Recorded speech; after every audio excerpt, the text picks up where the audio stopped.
everyone on the platform. The first session of this webinar is dedicated to an area that is very important in the renewable energy debate, namely regional and private sector perspectives. The presenters for this session are all very knowledgeable in this area, and the focus of their presentations will highlight experiences, challenges, opportunities that are available in the renewable energy space. The session will also look at how the experiences and challenges and lessons can be used to benchmark what is going to happen in this space under the umbrella of the AfCFTA. The first speaker, as already mentioned, is Mr. Kuda Ntlukula, who is currently the Executive Director of the SADC Center for Renewable Energy and Energy Efficiency. Thank you, Dr. Vutula. Good afternoon, everybody. It's a pleasure to join this webinar. I'll be presenting a view of the development of renewable energy in the SADC region. Yes, I'll briefly talk about SACREEE, and then the SADC power sector overview, look at power generation a little bit in detail, and then give you a slide on the targets for renewable energy that have been set by a select number of countries. I'll also highlight the barriers to renewable energy and energy efficiency development in the region, and then proffer some ideas on how these barriers could be addressed or are being addressed. And then I'll also highlight then what are the priority areas for the energy sector in the SADC region, and then give you a little bit of our view on the guiding frameworks that are available in the region to drive this sector, and then conclude by sharing with you some ideas on how we can create an enabling, or how we are creating an enabling environment for development of renewable energy in the SADC region. SACREEE was established in 2015 by the SADC ministers responsible for energy.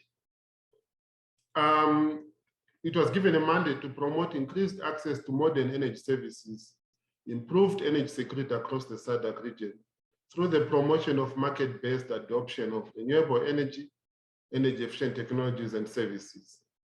In 2017, SACREEE was also given an increased mandate by the ministers to support the SADC Secretariat in monitoring the implementation of the Regional Renewable Energy and Energy Efficiency Strategy and Action Plan, commonly known as RESAP, which runs from 2017 to 2030. We cover all the 16 SADC member states, that is the 4 oceanic member states, Comoros, Mauritius, Seychelles, and Madagascar, and then the mainland, 12 mainland countries. Were established through an intergovernmental memorandum of agreement. Our establishment was supported by these key partners with funding from the Austrian Development Corporation, as well as UNIDO, and then the government of the Republic of Namibia as our host, with the political support of the SADC Secretariat. How do we operate? We intervene in 4 key areas, that is supporting sustainable energy policy, capacity building, knowledge management, as well as supporting financing and investments of renewable energy projects. In the execution of our mandate, there are a few programmatic activities that we're currently doing, not in any particular order of importance. We are doing solar thermal training and demonstration initiative called the Sol Train. We are also conducting some research on accelerating large-scale renewable energy deployment in Southern Africa, bridging analysis and application through decision support tools. This project actually supports what Faisal mentioned earlier on, the Africa Clean Energy Corridor. We are also working together with SAP, with support of the World Bank, on the accelerating regional transformational energy projects. We are also working on Green Hydrogen Atlas for Africa, the improvement of livelihoods in SADC member states through the adoption of distributed renewable energy for productive use, We are also supporting entrepreneurship, that is through the Renewable Energy Entrepreneurship Support Facility, the energy efficient lighting and appliances in East and Southern Africa, as well as the energy efficient cooling appliances project. We are currently running a SADC Youth in Energy webinar series.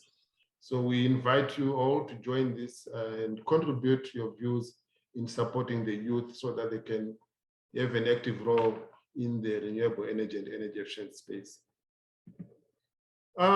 Just an overview of the power sector in the region, specifically with regards to electricity. Here we're looking at access on this, what you see on the table there. Our discussion on access is quite sad, so to say, in that we have access levels ranging from as low as 11% in countries such as Malawi to an average of about 48% across the region. But there are also some good cases, such as Mauritius and Seychelles, who have attained 100% access. So, given in terms of numbers, with a population of around 400 million people in the SADC region, we still have about 210 million persons who do not have access to clean and modern and affordable energy services. If you look at, in terms of electricity, the power sector, we have got 12 countries that make up SAP. These are continental members. And in these continental members, 9 countries are interconnected to the SAP grid. And only 3 are not yet connected. And these 3 are Angola, Malawi, and Tanzania. Where are we in terms of power generation at the moment? As I indicated earlier on, that there are 12 in the mainland countries, 9 are interconnected, while 3 are not yet connected. So that's Angola, if you look at it here. In terms of installed capacity as a region, for all SADC members, it's about 72 gigawatts of generation, electricity generation capacity. But not all is available. We have got, what is available is around 58 gigawatts. So we do have a deficit there, given that the deficit comes from, if you look at our peak demand is about 58 gigawatts. So you can say, if you look at all the member states, we do have an excess of 133 megawatts. But as I indicated, not all countries are interconnected. So with Angola, with its excess power of about 2 gigawatts, but this is it's not able to share with those countries that need it. So it means that we're still vulnerable in terms of power supply as a region. You've seen a few slides, what is the contribution of different energy sources in the region. So we are still, as a region, totally insecure in terms of power supply. In terms of the generation mix, we've come quite a long way. If you look at 2010, what is in the pie chart here is giving us the 2010 figures in terms of the SAP utility generation mix. 72% of our electricity was coming from coal and 17% coming from hydro. There was none from renewables outside hydro. Now, if you look at 2021, we have the contribution of coal has been diluted to about 62%. Remember, from 72% to about 62%. While the contribution of hydro has increased to about 21%. Just a snapshot of what are the targets for renewable energy in the different countries. I've just picked up here 6 countries, and all the countries in the SADC region have some form of targets for renewable energy. Especially these targets were drawn during the time of the Sustainable Energy for All goals, that process where countries were coming up with targets. But also quite encouraging that some projects that have been committed by the member states between 2018 and 2022, we see quite significant renewables being proposed here. unfortunately, we still have, of course, coal, about 36% of coal that have been proposed. We have got gas coming in, largely coming in from Mozambique and Tanzania. But we've got wind, about 10%, solar 7%. So it's quite some encouraging signs there that countries are getting committed to increasing renewable energy generation. Despite all these positive things, there's still a lot of challenges that renewables face in the region. And these could be categorized as partly from the core legacy, governance and regulatory issues, the risks and financing issues, coordination, capacity building and technical challenges, social impacts, inadequate awareness, as well as issues around standards. Just a little bit here on more detail here regarding the barriers. If we look at the coal legacy, there is quite abundance of coal in the region, and they still have quite a huge historical legacy. There are fears of losses of jobs, and we are aware that, of course, there are lots of efforts that are being undertaken to allay these fears under the just transition process. And then in terms of risks and financing challenges, there are off-taker risks and creditworthiness. My colleague from Namibia is going to share with you some of the measures that they are undertaking to allay these issues of creditworthiness, the off-taker risks. There are also issues around our utilities. Of course, you know, almost all our utilities in the region, except for maybe 2 or 3, are not creditworthy. So it's quite a challenge to sign power purchase agreements with these utilities. Around governance issues, there's a perception of corruption in the sector, but also the issues around tariffs, you know, and policy uncertainty. There's also the political will to undertake some projects. As you have seen earlier on, there are those targets that were set, but we're still far from attaining those targets. There are also challenges in terms of lack of data that is available for private sector to come in and tap into the renewable energy potential. There's also the issue of localization vis-a-vis imports. So how are we addressing some of these issues? Of course, the biggest challenge of a systematic approach, which is lacking, especially when it comes, for example, in some countries, how do they procure renewables?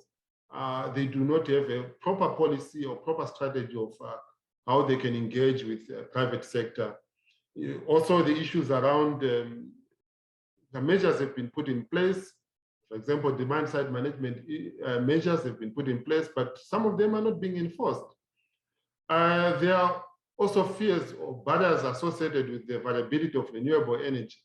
But this can easily be dealt with, especially if we can increase regional integration. In issues of uneconomic tariffs, it's one of the biggest barriers. And we are urging now the countries to adopt cost-reflective tariffs. But we are aware that we have got quite a huge part of our population which cannot afford these high tariffs. So we're saying, in tandem with adopting cost-reflective tariffs, we must also look at effecting targeted subsidy mechanisms to protect low-income consumers and increase private sector investment in the sector. Also, the issue of the smallness of focused countries. We're saying within the spirit of the African Coordinator of Free Trade, we need to create market volumes through regional approaches, especially issues around protocols so that we can attract investments as well as manufacturing. When it comes to priority areas for the energy sector, COVID-19 has shown us that we need to pay close attention to the energy sector. Some of the general measures that as a region are aimed at addressing the key energy sector strategic objectives include that we need to ensure energy security by all means. We need to improve access to modern energy services. We need to tap into the abundant renewable energy resources within the region. We need also to encourage investment in energy infrastructure across the value chain. So it's not just the installation of the wind turbines, installation of the solar farms, but we need to participate along the value chain.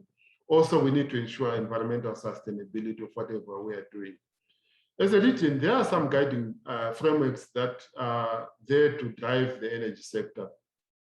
Some of which we can start off with the Energy Protocol of 1996, which has just been revised. Now it's, we expect that this has been will be approved this year. And then we've got the Regional Energy Access Strategy and Action Plan, the SADC Regional Indicative Strategic Development Plan, the SADC Industrialization Strategy and Roadmap, as well as the Renewable Energy and Energy Strategy and Action Plan. So in conclusion, what is it that can be done or that we are also prioritizing as a region to create an enabling environment for adoption of renewable energy? We look at transmission has always been a huge challenge in that developers have questioned to say, if suppose they come in and put up a huge power plant, how can they be assured that that power is going to be transmitted to the load centers? So, and there hasn't been a huge investment in the transmission infrastructure.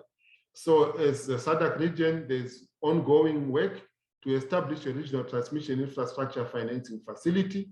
So with this facility, then we'll be able to unlock the transmission bottlenecks that are either connecting the new member states, the three that I mentioned, but also strengthening the transmission grid that is existing so that you are able to wheel the power to the load centers. I would like to open the floor for 2 questions because we have an issue with time.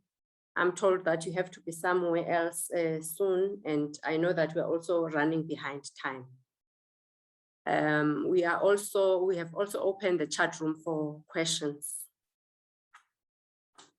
But from my side, I would like to start the questions with the work that is happening. Maybe you can share some of the work that is happening around the South-North corridor on the green energy. As you probably are aware, we do have, as I mentioned earlier on, that we still have countries that are not connected. Like, for example, Angola is not connected to the region. So is Malawi, so is Tanzania. There are different initiatives that are taking place. The Africa Clean Energy Corridor, which is an initiative from IRENA, is essentially was also formulated so that we could tap into the abundant renewable energy resources across the region. And the idea was that with these corridors, they will enable, first of all, it was about planning. How do you plan? Identify the potential, identify the buckets, and then also then look at appropriate corridors that could be used that could be developed so that, you know, we could tap into the vast potentials available. But also at the same time, there are some specific projects now that are being undertaken. I'm aware of one being undertaken through what I mentioned, the Regional Infrastructure Financing Facility under the guidance of the SADC and with support from the World Bank. The next presenter is Mr. Jan Fourie, who is the General Manager of Sub-Saharan Africa, SADC. Mr. Jan Fourie will share with us the work that the private sector is doing around renewable energies. These are the 5 things we'll touch on: just the market, our presence and pipeline, what the opportunity is presented to us in Africa and globally, and then us, what we've done in South Africa, doing business in Africa, and then some breakthrough projects. So very briefly, what we do is we're an integrated developer, and the next slide maybe explains a little bit better. So we're a project developer. We're the majority equity investor in our projects. Then we are the so-called EPC contractor. We do operations and maintenance, and we do the asset management. So effectively, we do the whole downstream value chain. In the projects, we just don't get involved on the equipment side that we buy from reputable third-party companies and manufacturers.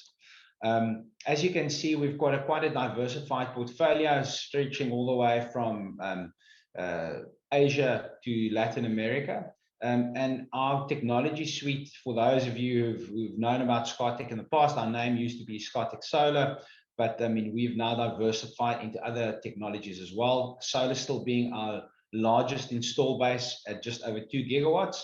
Then we've got 1.5 gigawatts of hydro and a 40 megawatt wind plant in Vietnam. And we hope to up that in the not too distant future.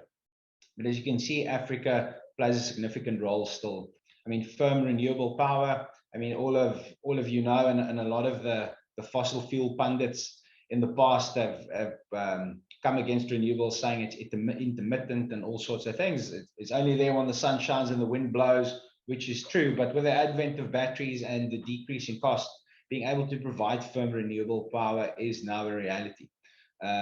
And we are bringing some of those projects to market at the moment.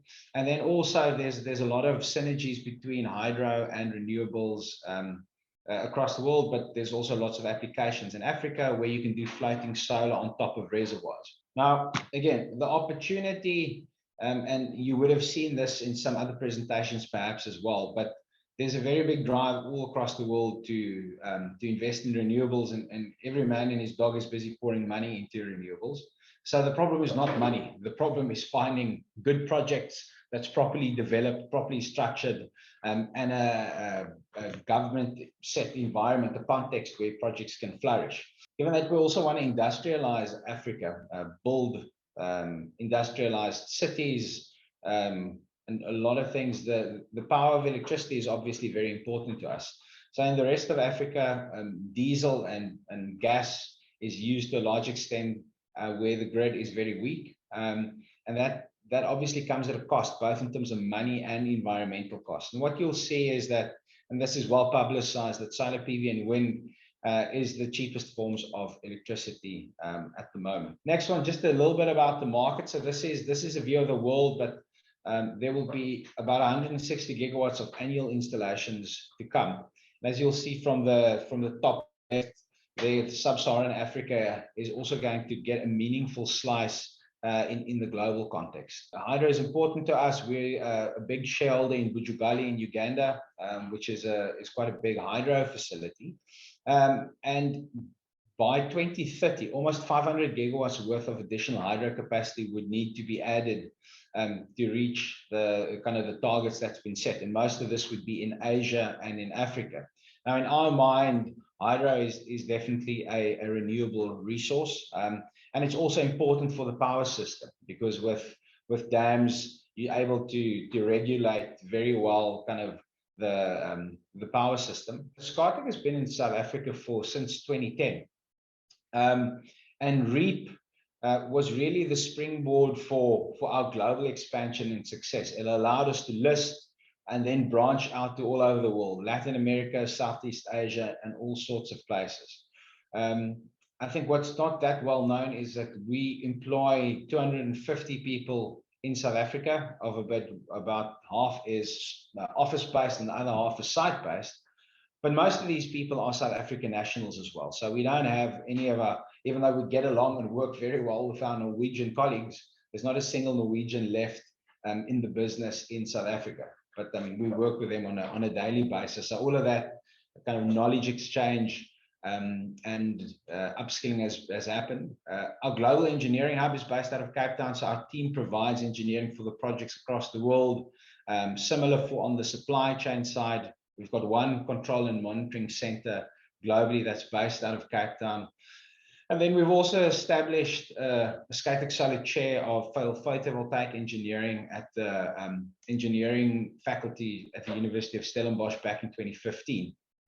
And then there's all the community projects that we do. I mean, for us, what that boils down to is we invest in people and we upskill local talent. And on a daily basis, we're really exporting IP to the rest of the world. So yes, it's not a product or a widget, but our engineers and staff used to fly all across the world. Now we teams across the world to make sure that those projects are being developed and built. But I think for us is also key to build some local research capacity. So with this research chair that we've set up with the university, community engagement and empowerment is not a once-off exercise. It's a relationship that's forged over time. I mean, sometimes difficult, sometimes less difficult, and working well. So we've really learned a lot, and the experience in South Africa we've exported to the rest of Africa. Doing business in Africa. Now, the two pictures you'll see there, the one is On the left-hand side is the solar resource. So the red is good. That means that there's a lot of sun that we can harvest. The right-hand side shows you what Africa looks like at night. So it's still a fairly dark continent, despite the fact that we've got this brilliant solar resource. And I like this quote from Thomas Edison, and he was spot on almost 100 years ago, saying, "I put my money on the sun and solar energy." Yeah, I think this is a useful slide to just have a look at to see the scale of it. I'm sure you would have seen some of it in some other presentations as well, but Africa is a really big piece of real estate. If you can see what other countries you can fit in there, it gives you a feeling for the scope and the size of the country. So it's a big place. It's 54 different countries, as you would know. The ability to kind of have transparency, understand the procurement process, have a clear road to how you end up signing a PPA and implement that, I think is really key in terms of getting investment into the sector. A place like South Africa with integrated resource plan has been able to gather a lot of investment from around the world, because there's a plan for the next 10 years and you can then kind of develop projects proactively. Whereas if it's ad hoc or on a bilateral basis, it becomes very difficult kind of to plan and invest according to that. Then on the guarantees side, I think on the government side, people are becoming more reluctant to provide support because they believe that the risk is more of a commercial nature, where the way that these projects are banked, especially if the off-taker is a government-owned utility, I mean, then to assess the credit risk becomes a problem. So there's a lot of, if it's done for the first time in a country, there's a lot of, I'll call it upskilling and education and hand-holding that needs to happen. Yeah, I mean, I think let's skip over to finance. I think a lot of the DFIs today still take very commercial views on projects, and I think their mandate is developmental, and I think they can take some more developmental views where, I mean, for commercial banks in a lot of the African markets, it's too risky for them to give you long-dated or long-tenured debt. And you need the long-tenured debt to be able to provide good and cheap tariffs to the off-taker. So I think the DFIs play a very key role in electrifying Africa, especially on the renewable side. But that developmental mandate and view versus the commercial view, I think is often at loggerheads. Maybe I'll just touch on one or two breakthrough projects that we've recently won. I mean, the first one is a project in South Africa in the so-called RMIPP program. It's 3 facilities next to each other in Kenhardt, where we will be supplying dispatchable power from 5 o'clock in the morning till 9:30 at night. And in this bid, we were the only project to be solely reliant on renewables, of which 540 megawatt worth of solar and just over 1.1 gigawatt hours worth of storage. So this would be, once concluded, one of the largest PV and solar hybrids in the world. And this is happening right here in Africa. And then the other one is where, on the, call it the smaller scale side of things, this is our redeployable solution, where for a lot of mining operators or community electrification, you need solar and you need it quickly, but you can't sign a 20-year contract. So we said, well, what we think we've done for solar what the iPhone has done for the Walkman, in terms of putting the business model together. So the tech was available, but then we put the business model and the financing in place. And this can be deployed very quickly. You put it up and we lease it to you for a couple of years. And if you don't need it anymore, we'll take it away. I would like to open the floor for 1 or 2 questions, if there are any. From my side, what was more interesting was to see the opportunities of solar in Africa versus the picture of the dark continent. And a question that I would like to ask is, are you working closely with government? Are there any projects, 1 or 2, that you can share with us where you are working closely with governments, particularly? Yeah, in South Africa, we've got 6 operational utility scale projects, and they are all done with government. The project that I mentioned with the PV and battery, that would be with government as well. The project that we built in Mozambique, EDM, the utility is a shell in that project.